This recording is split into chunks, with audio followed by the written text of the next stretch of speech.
Hush Puppy. Galeb was the one doing all the hacking with his boys. He had all kinds of Romanian hackers, North Korean hackers working for him. And Hush Puppy was the one moving the money, laundering it with a lot of Nigerian young men working in his house. There was a room where they took 129 laptops and 47 phones. So they were doing the money part. He was doing the hacking part. Now, there was a point in which one of our OAPs here, Daddy Freeze, visited Dubai. And last year, he used that opportunity to visit Hush Puppy and wanted a tour of that house. So while they were eating dinner, if you go back to that video, you'll notice a part where Hush Puppy actually got up to go away into the room to make a phone call. That phone call, the FBI played it to us. Okay, he left Freeze in the dining table, but he went to make that phone call. What's up, bro? That's Hush Puppy. Alomari, I'm on the plane. We're about to land. The signal is poor. 922,000 came in. Okay, big money came in. He said, okay, send me the screenshot.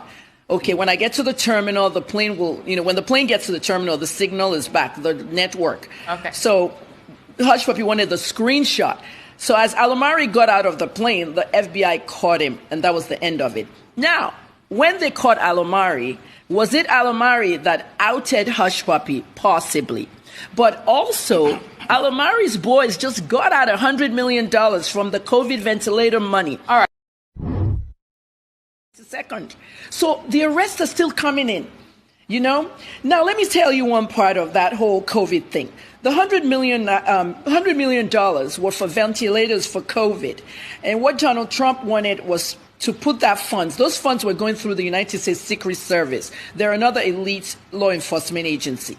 When Alomari hacked into it, reportedly, the $100 million came out. The 30% is Hush Puppy's money, and the 70% is Alomari and his boys. So when Hush Puppy had heard, this is according to an FBI source, when Hush Puppy had heard that they've captured Alomari, rather than just go down low, lay low, whatever, he double-crossed. Okay, according to my source, he allegedly double-crossed Alomari's boys of that 70 million and kept the whole 100. Out of greed, those boys were the ones that tipped the FBI off on the entire operation.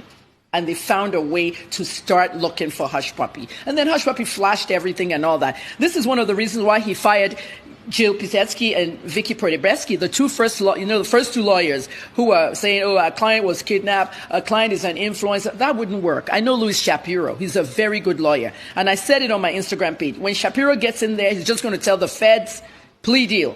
And this is the problem we're having now with Woodbury. Olale Kwanle, the second in command. This is the boy that was in South Africa. Kwanle was in South Africa, and he fled South Africa because they wanted to kill him. There was one particular Yahoo over there called Alibaba. It was a big BEC, and a lot of money came out of it. And I heard our boys, were going to share that money, and Woodbury reportedly fled Dubai when he heard they're going to kill him. He didn't want to release the money. They were going to kill him, the cultist boys. And he fled to Dubai and moved with Hush Puppy. When he got to Dubai, he settled the boys. But at the end of the day, the BEC emails and the scams were still on Woodbury's phone. And that's why he's having a trouble now with his trial in Chicago. They have another lawyer that they've added to that case. I'm covering that too. The next date is August 6th. His name is Thomas Durkin. And Durkin is another very good lawyer. They're paying these lawyers huge amounts of sums. And Woodbury is in what they call a profit. Okay, Adesua, let's get personal. You asked me, why did I get into this case? One, I'm a journalist. Number two, the same question BBC asked me in London. BBC London called me. They noticed that Hush Puppy and I had some interaction. Okay, I was curious. I wanted to follow what was going on. The interaction was years ago, when I came out of Port Harcourt prison, when I was detained. I was sick, very ill, and I had a huge medical bill, and I had to treat myself. So I did a fundraiser online, and I started going to the DMs of famous stars, people that had money. Okay, I'm blunt. I needed the money. So I went to Hush Puppy's page, and I sent him a message, and I did a post. And he said I have to apologize to a certain blogger before he could give me money. I apologized to the blogger. The post is still on his page. I apologized to the blogger, and he didn't give me the money. And I called him. I said, you're a scammer. Okay, you scammed me. You let me apologize to my nemesis, and you scammed me. At the end of the day, I said something that some people picked up. You're a scammer. So when I heard this stuff, it came from one of the people in that house, Palazzo Versace, that afternoon, 4 o'clock, our time, 7 Dubai.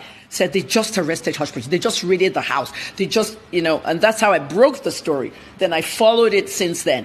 And then one of the reporters at the Gulf called me and said, hey, Kemi, Hush Puppy going to America tomorrow. I'm speaking with his Arab accent. He said, Hush Puppy going to America. How? Extraordinary rendition. I mean, activists don't like it. They'll pull you from a third country. Look where Hush Puppy is. He's with the U.S. Marshals. He's not in a prison. You know where the Marshals are? They have 2 locations that I know of. One in Colorado, underground bunkers. They have a whole city under the ground. And the other one, Florida, in the middle of the ocean. Helicopters come and go. They can't escape. It's for dangerous fugitives. That's what they classified Hush Puppy as. And then I saw the charging documents. I saw the crimes. I saw everything.